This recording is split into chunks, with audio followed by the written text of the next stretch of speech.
Welcome everyone to Fundamentals of Kabbalah and Chassidut. We are continuing with our series on Ma'aseh Bereishit, the account of the workings of creation. Tonight we're going to do something very different for us. We're going to spend the whole class going over different parts of the Gemara that speak about Ma'aseh Bereishit. We've mentioned many times that the main source, talmudic source for Ma'aseh Bereishit and Ma'aseh Merkavah is Tractate Chagigah, chapter 2. It begins on page 11b and goes on for like around 5 pages. And this is the main source for many of the traditions that have to do with Ma'aseh Bereishit and Ma'aseh Merkavah. In our series on Ma'aseh Merkavah, we quoted this Talmud many times, and we have also quoted it already in this series. But tonight, we're just going to, we're not going to learn it straight through. I picked out the pieces that I thought are the most relevant for us and the most understandable. I have to say that the information here, the opinions, the ideas are highly symbolic, highly mystical. Most of them cannot be understood on a literal level. These mysteries of creation are enclosed in allegory, metaphor, symbolism. And so we're going to go through some of the really juicy parts of the Gemara. So we're going to just start with the end of the Mishna. We've mentioned before, the beginning of the Mishna is saying you can't just give over and teach the secrets of creation just to anyone. The same thing with Ma'aseh Merkavah. This is something that we've discussed, but we never discussed the end of this Mishnah. So it says like this: Kol hamistakel ba'arba devarim ratui lo ki'ilu lo bala olam. So it says anyone who searches deeply into 4 things, it would be better had they never come into the world. That's a pretty powerful statement. And it continues. So what are these 4 things? What are the 4 things that we're told it's better not to delve into too deeply? And the 4 things are ma lamala, uma lamata, ma lefanim, ma la'achor. What is above and what is below, what is before and what is after. And then it ends by saying, V'chol shelo chas al kavod kono, anyone, excuse me, who does not exhibit honor or sufficient honor to his creator, ratui lo shelo bala olam. It would have been better for him not to come into this world. So as you can imagine, there are many opinions of what are these 4 things actually talking about. What's above and what's below. So some of the opinions that are in the various commentaries is we're talking, as it were, spatially. In other words, what's above the heavens? What's above the heavens? What's below the earth? That's one way to look at it. Others say this is not talking about spatially whatsoever. It's talking about those things that are beyond, they're above our ability to comprehend. So, for example, we're going to hopefully get to this, I don't think tonight, a discussion of the 7 heavens. So here, what's above, obviously, they're talking about seven heavens. Obviously, they are talking about what is above. So what are they referring to? Excuse me. L'chaim, l'chaim.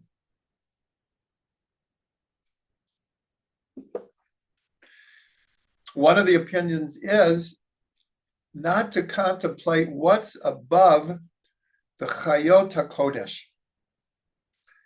Those are the types of angels that we talked about, confronted in Ma'aseh Merkavah, in the account of the chariot. But others say that this is not talking about spatially, about above or below in that sense. Again, it's talking about those things that are beyond our comprehension. And as I said, here they do contemplate the seven heavens. These are obviously very, very lofty ideas. So one of the things that we could imagine that many people think about or ask is, well, who made God? Where did God come from? If God created everything, who created God? So this is just an example of a question that can never be answered. There's no, in our present state of consciousness, no matter how lofty or pure, that's a question that is beyond our comprehension. And if a person starts getting too involved with the fact that they can't understand, then it can lead a person. That's part of the warning here. That's why it says it would be better that they didn't come into the world. And this, of course, throughout the ages was one of the reasons that Kabbalah was not opened up to the wider public, because it can be easily misunderstood and easily people can get off track by getting too deep in mystical ideas that are perhaps beyond our comprehension. So that's above and below. What's before and what's after? So Rashi, in different places, here he talks about before in spatial terms. What's before the far? What comes before the boundaries of the universe, and what comes after? But later, he in the same tractate, because of a discussion that they're having, he now explains it as far as time, temporal. And usually when we read this, what comes before and what comes after, we don't usually think of spatial ideas. It's more like time. What came before creation? What came before God's thought of creating? And then what comes after is, well, what is the world to come? What is Techiyat Metim? And these are natural questions that people have. But we're talking about is to, the word in English is scrutinize. In other words, get too wrapped up into these questions. And we see that many people, when they have questions that they can't answer, it really bothers them. And for many people, it challenges their faith. That's what they're talking about here. In other words, don't philosophize by things that are too far beyond our comprehension.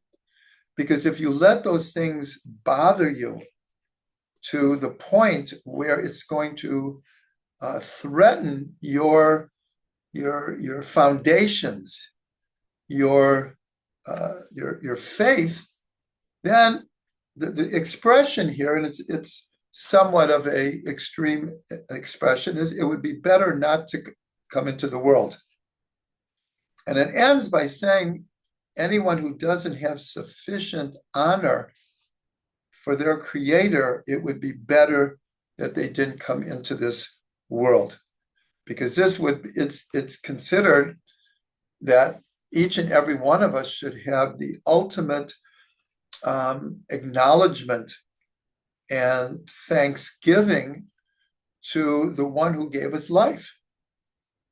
And so someone who, as it were, turns their back on God or doesn't pay attention or doesn't believe or even vilifies the idea of a God or a creator, then it would be better that you didn't come into the world, because the whole relationship that you should be having with the creator, you're in a certain way either destroying or ignoring or just treating it not in a proper fashion. Remember, the second of the 10 Commandments is not to take God's name in vain. In other words, not to minimize the honor, the respect that we should have for our Creator. So that's the end of the Mishnah. Now, for anyone who wants to follow later, as I said, we're not going straight through the Gemara, but I'm jumping to 12a. And here, we have to understand that this is something that we really haven't touched on. But part of Ma'aseh Bereishit is the creation of human beings. It's not just the creation of the physical world and the vegetation and animals and fish and birds. It's also human beings. Human beings are the crown of creation. And so therefore, many of the mysteries of creation have to do with the role of human beings, the essence of who we are, why we're here, what is our purpose, what is our mission individually for the Jewish people, as a nation, for all of humanity. Again, these existential questions. So here, the Gemara is going to talk about Adam, the first human. And it says like this, Adam HaRishon mina oretz ad l'rakia. That makes an amazing statement, that Adam, the first person, he reached from the earth until the sky. How do we know that? Because it says, L'min hayom asher bara Elokim Adam ala oretz ad k'tzei hashamayim. That from the day that God created man on the earth and into the end of heaven. So based on that, it's that we're not thinking now of Adam as a 6-foot person, that Adam reached from the earth to the heavens. The kevan shesarach hiniach HaKadosh Baruch Hu yadav alav u'miato. But from the time that Adam sinned, God put his hand over him and diminished him. How do we know this? This is something we discussed last week. Anytime you make a statement, you have to have a textual proof, a textual backup. So how do we know this? How do we know that God diminished Adam? So the verse that's brought is from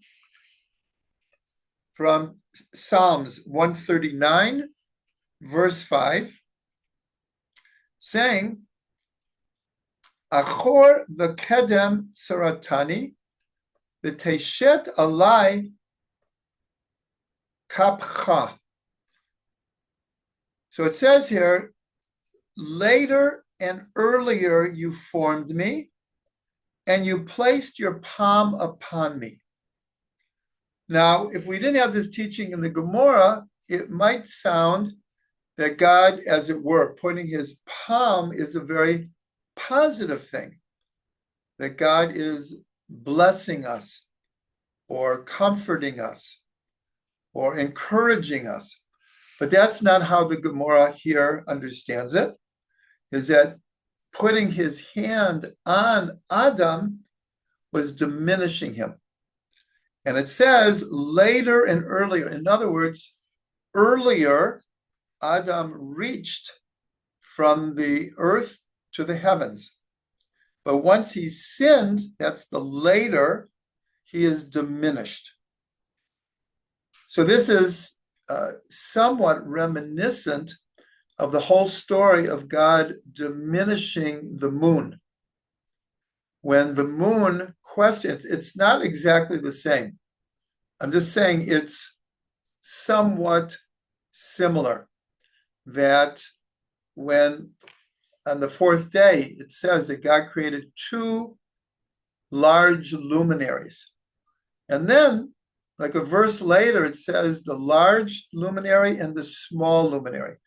From that, the sages tell this teaching in the form of a story that the moon came and said, how can two kings wear the same crown? And God said, you're right, so diminish yourself. Like I said, it's not exactly the same. That whole story needs a lot of explanation. But here we see that Adam was diminished. Now, the same verse is used in a different way, where it says, Achor v'kedem, after and before, can also be understood the idea that Adam was created male and female in one body. And so kedem is like facing and before. And according to tradition, Adam would later be Chava were not face to face. They were back to back. That itself has tremendous symbolism.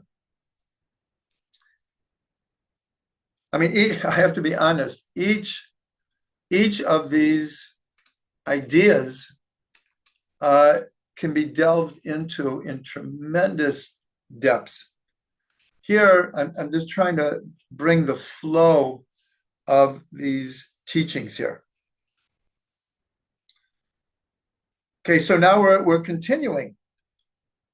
Rav Yehuda, in the name of Rav, says, Adam HaRishon misofa ha'olam v'ad sofo haya.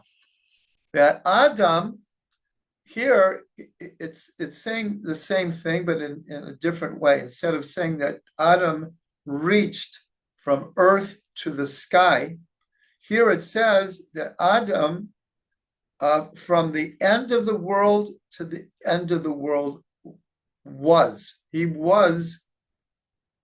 consisted of, in a sense, the entire world. And the Arizal made a statement that he said that Adam, no, I'll say the opposite. The world is a big Adam. And Adam is a small world. So this is a very enigmatic, but trying to express that a human being has the entire world within our consciousness. And that's how the commentaries understand this. Again, we're here, it's being expressed in spatial dimensions, that Adam stretched from one end of the world to the other, or from the earth to the sky. And the commentaries express, we don't take this literally, but we understand that Adam was on such a high level that he did encompass the entire consciousness of the world. So this, of course, is a very, very deep understanding. And as we already said, once he sinned, then he was diminished to what we call human beings today. And that's why Kabbalistically, there's a whole discussion in what world was the whole story of the Garden of Eden happening. Was it in this world? Was it in the world of Yetzirah? And so the idea is that, like everything in the Torah, we understand according to Pardes, the Pshat, Remez, Drush, and Sod.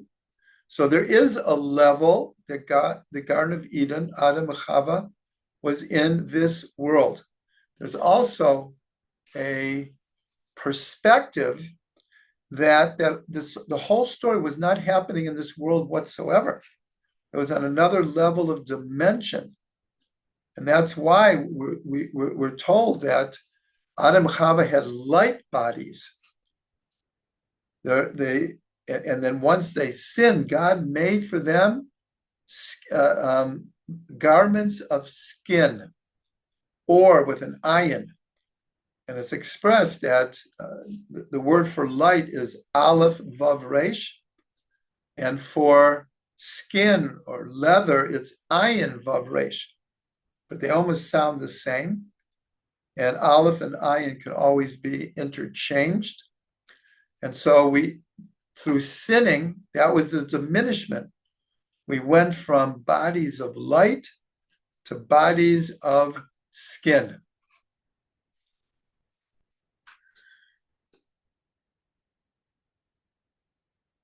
Then it continues.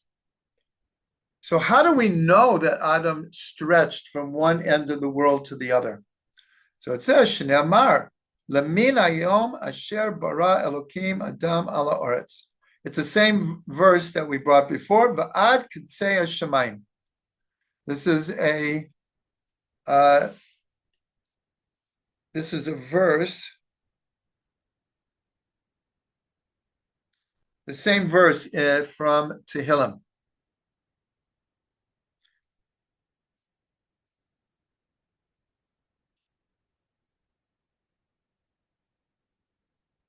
And then, so the Gemara says, well, we have a contradiction here. Did he stretch from the earth to the sky, or did he stretch from one end of the world to the other? It's almost like end of the world to the other is like this direction, as it were, and from the earth to the sky is in this direction. And so the Gemara answers, no, it's not a disagreement, that the distance between the earth and the sky and the distance between one end of the world to the other are the same measurement. Now, again, we're not talking in literal terms. We will get to another part of the Talmud that attempts to measure the space between the earth and the heavens. So again, the commentaries, and this is what the Arizal was trying to say. For those who have my book, Life, Soul, and Consciousness Within All Creation, there are a number of midrashim that are brought that when God says, let us make man in our image. So the obvious question is, who is God referring to? Who is the us? God is the sole creator. And so there are different midrashim, but the idea is the same, that God asked advice, but included in the creation of man every part of creation that had come before, meaning the inanimate, the vegetable, the animal, everything was included in the creation of mankind. And so therefore, the Ari's statement that the whole world is a big Adam means that human consciousness has the ability, has the potential to include all of creation. All of creation is included within human consciousness. And even biologically, the reality is when the poetic statement, we are stardust, we are golden, we have to get ourselves back to the garden. Well, science tells us that quite literally we are stardust. In other words, the ability for there to be life on this planet and for there to be the type of universe that we have is created by stars when they reached their end and they collapsed and blew up. They spewed elements that created the possibility of the rest of the universe, including life on this planet. And so we quite literally, the minerals on the earth and in our bodies were spewed by exploding stars. I won't put a time limit on it, however long we want to say, possibly billions of years. And so that's the idea that human consciousness has the potential of including the whole world within our perspective, our grasp. So again, these are very deep ideas. Each and every one of them we could delve deeper. Right now, we're just trying to get call it a taste of different ideas in the Gemara that relate to Ma'aseh Bereishit. Continuing on 12a, so it says like this: Amar Rav Yehuda Amar Rav, Asara Devarim Nivra'u B'Yom Rishon Be'Elohen. So he says 10 things were created on the first day. So before we mention them, and it's really just actually the literal understanding. If you read the first day of creation, you will see that there are 10 things. We'll go through them right now quickly. And each one of them in the Gemara, so then he makes a statement. These are the 10 things. But then, like everything, well, how do you know that? So they bring the verses from the first day of creation to shows. So the reason this is important, because last week we discussed this already, and we'll go over it again. Shortly in the Gemara, it's going to say that God created the world with 10 like foundations, with 10 things. God created the world. And we went through those. And there we made the connection between the 10 expressions to which the world is created and the 10 sfirot. This, I'm not going to go back over it again. I didn't see what you wrote, Toby. I'm sorry. So here, it's significant that on the first day, there's 10 things created. So this also alludes to the 10 sfirot, because we learned that everything that would ever be created was already created on the first day in potential.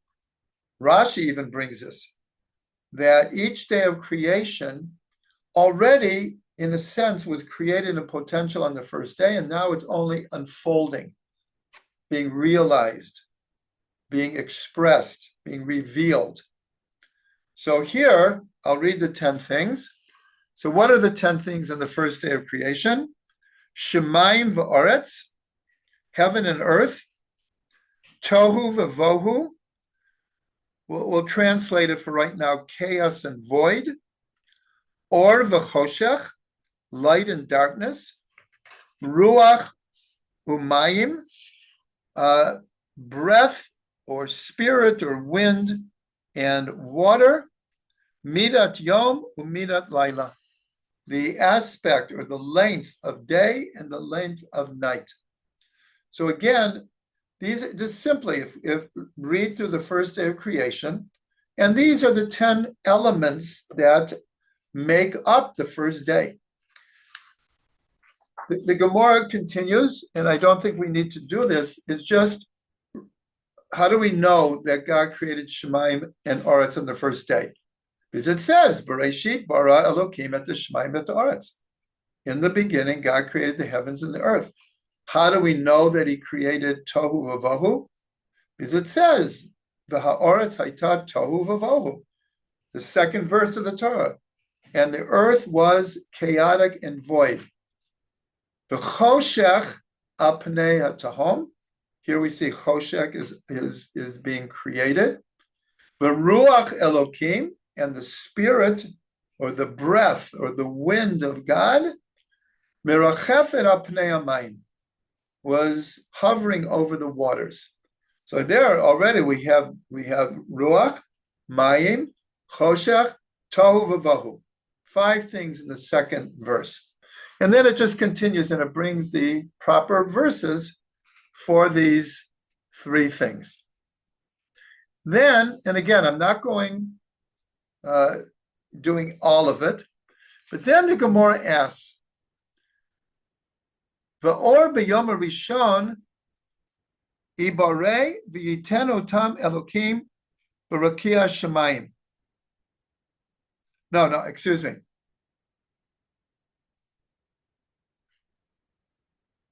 Excuse me. It asks a question. Was light created on the first day? Because it's written, v'yiten otam Elokim b'rakia shemayim. This is a classic question. Everyone asks this, but this is the source. This is the source in the Gemara that discusses it. So it asks, was light created on the first day?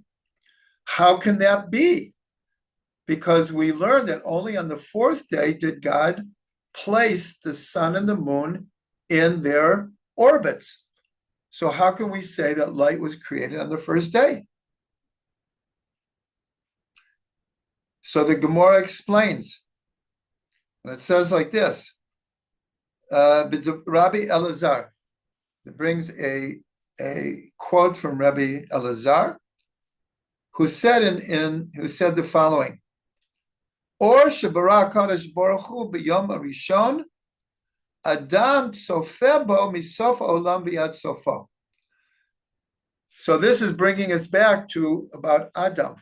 So he says that the light that the Holy One, blessed be He, created on the first day, with that light, Adam could see from one end of the world to the other. Kevan shenistakel HaKadosh Baruch Hu hamabul ubedora haflaga v'ra'a shema'asehem mikulkalim amad uv'nagzo mehem shene'amar v'yimana merasha'im oram. Okay, so it says like this, that this light, everyone explains, was a spiritual light. This is not the light of the sun and the moon that we'll see in a minute. We know that the sun and the moon in a certain way were already created on the first day. They were only placed in their orbits on the 4th day. Or the sun and the moon were created in potential, and only in the 4th day were they revealed and placed in their orbits. So Rabbi Elazar said that this light, Adam could see from one end of the world to the other. But it says that when God looked into the future and he saw the flood, he saw the Tower of Babel, and he saw many other evil deeds that certain people would do, he hid that light. How do we know that he hid that light? Because it says in the book of Job 38:15, V'yimanam reshayim oram, that this light was withheld from the wicked. Ulami ganzo, and for whom did he hide the light? L'tzadikim latid lavo. Because here it doesn't say that he totally took it away. He hid the light. So the Gemara said, well, who did he hide it for? If he hide it from the Rishayim, but does that mean no one gets to have any benefit from it? So the Gemara says, no. The evil ones will not get a benefit, but the righteous in the future, now remember, this is at the beginning of creation. There are no people. So the future in a certain way can be any time after the creation of Adam. It doesn't mean necessarily not for us, but in the future. The future could be now. And so he hid it for the tzaddikim. How do we know that? It says, V'yar Elokim et ha'or ki tov. Because on the first day when God created the light, and God said, let there be light, and there was a light, V'yomer Elokim yihi or, v'yihi or. And then it says, V'yar Elokim et ha'or ki tov, that God saw the light, that it was good. The Gemara says, it says, Ve'ein tov elat tzadik. What is the tov? God saw that it was good. What's the good here? So the Gemara says, there's no good other than referring to a tzaddik, a righteous one. How do we know that? Shneamar imru tzaddik ki tov. Because it says in Isaiah, 3rd chapter of Isaiah, that the tzaddik is the good one. And in fact, they say that when God saw the light that it was good, he was seeing the future deeds of the tzaddikim. Kevan shera or sheganzu l'tzaddikim samach. And when the light saw that God had hidden it for the righteous, the light itself became joyous. How do we know that? Because it says, or tzaddikim yismach, that the light of the righteous is gladdened. So this was like a string of statements about the original light, the initial light. So the understanding, the expression we use is or HaGanuz, the hidden light, that the light of the first day was a spiritual light that was hidden away so that evil people could not benefit from it, but righteous people could. And therefore they ask, well, where exactly is this light hidden? And so there are different answers that have been given over the ages. One is in the Torah. And that's why the Torah is called Torah Or. A very famous yeshiva in Jerusalem is called Torah Or. The Torah is light. So the light, the spiritual light, is hidden in the Torah. So when we learn Torah, we are accessing, we are touching, we are experiencing this spiritual light. Others say that this was the light, that was the secret of the menorah in the Mishkan, in the tabernacle and the temple. It wasn't just a physical light, that this we'll call it now infinite light of God, the spiritual light was enclosed in the physical light. Others say that this light is hidden in Shabbat. And that's what makes or helps make Shabbat so special. And this is connected, as we've discussed before, with the custom that it's women who usher in the Shabbat by lighting candles. There's practical reasons. Back then, they didn't have electricity. So if you want light, you had to light either some kind of, this is even before kerosene, they would light oil. And so having light on Shabbos was a very practical thing. It's brought in the Shulchan Aruch. That's why we have light. But on a spiritual level, it's very significant that we begin Shabbat, and it's the women who have the great honor of lighting candles. And again, there's a legal reason why women close their eyes, so that because you have to light the candles first and then say the bracha. Usually we say a bracha, and then we do the deed. But as soon as you say the bracha, you won't be able to light the lights. So women hide their eyes, so they're not looking at the lights when they make the blessing. But this motion also means that bringing this infinite light of the first day into the Shabbat. And one other idea that's brought down, where is this light hidden? Is in the lights of Hanukkah, which is next week already.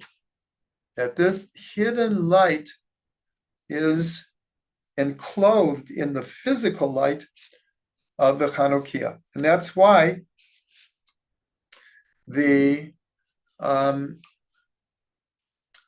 according to Chassidut, one of the most auspicious times of the year to meditate is when looking at the lights of Hanukkah.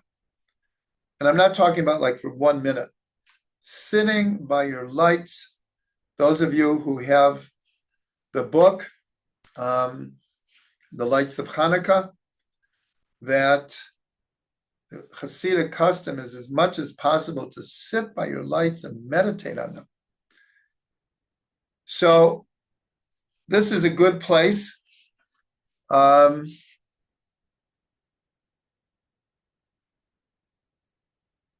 Yes, this is a good place for us to stop. For those who came in late, I explained that actually now it's the day after Yud Tet Kislev, but the Alter Rebbe's release in a certain way was spread out over 2 days, Yud Tet and Chaf Kislev.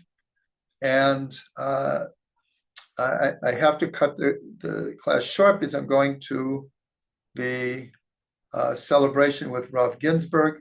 I'm going late, so I could teach the class, so you'll forgive me for not having the time to look at the chats or to look at, or to have a discussion group. I do want to mention that all of you got an email this week or got a WhatsApp that this is Or Chadash's once a year fundraising attempt. And please, everyone, look at what we sent you. And I have to say, many people who are watching live and later have been donating this year and for many years. Many people still need to, if you've benefited this year, to help us out to be able to continue what we're doing. So please take a look at that email. I also said that we thought of canceling the Sunday email, reminding everyone of the classes. And we are going to continue that till after Hanukkah. And there will be classes that will be canceled. I just haven't worked it out yet, but we will let everyone know because of Hanukkah. It's not easy, especially because the time that I give the class is when we would be lighting candles or sitting around the candles. And I have family, Baruch Hashem, coming from America.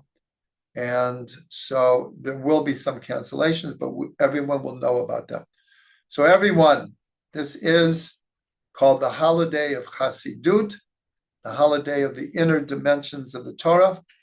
And so here, by learning Ma'aseh Bereishit, the best that we can, hopefully we will be connecting to these inner lights of the Torah, and the two personalities are the Alter Rebbe, who was released from jail when he could have been in jail for the rest of his life, but miraculously he was released.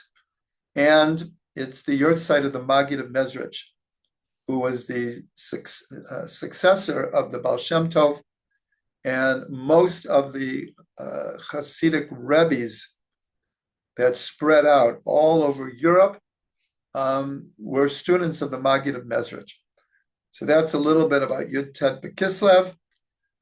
Thank you everyone for coming, and we will call it a evening. Everyone have a great preparation for Hanukkah. And again, I'll let you know which classes we'll have and won't be having. Everyone take